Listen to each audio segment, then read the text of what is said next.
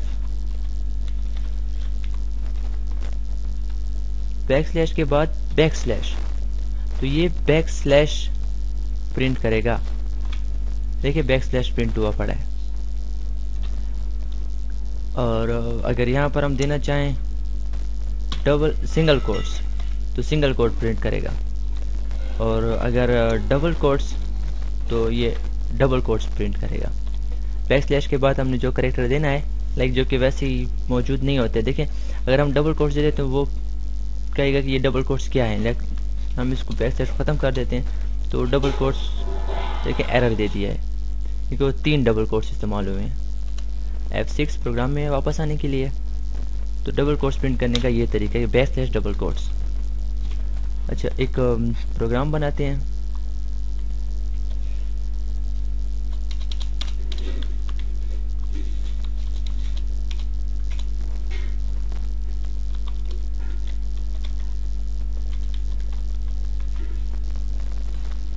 سی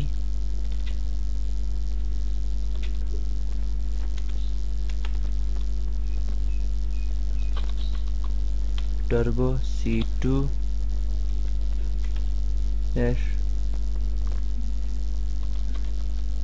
lesson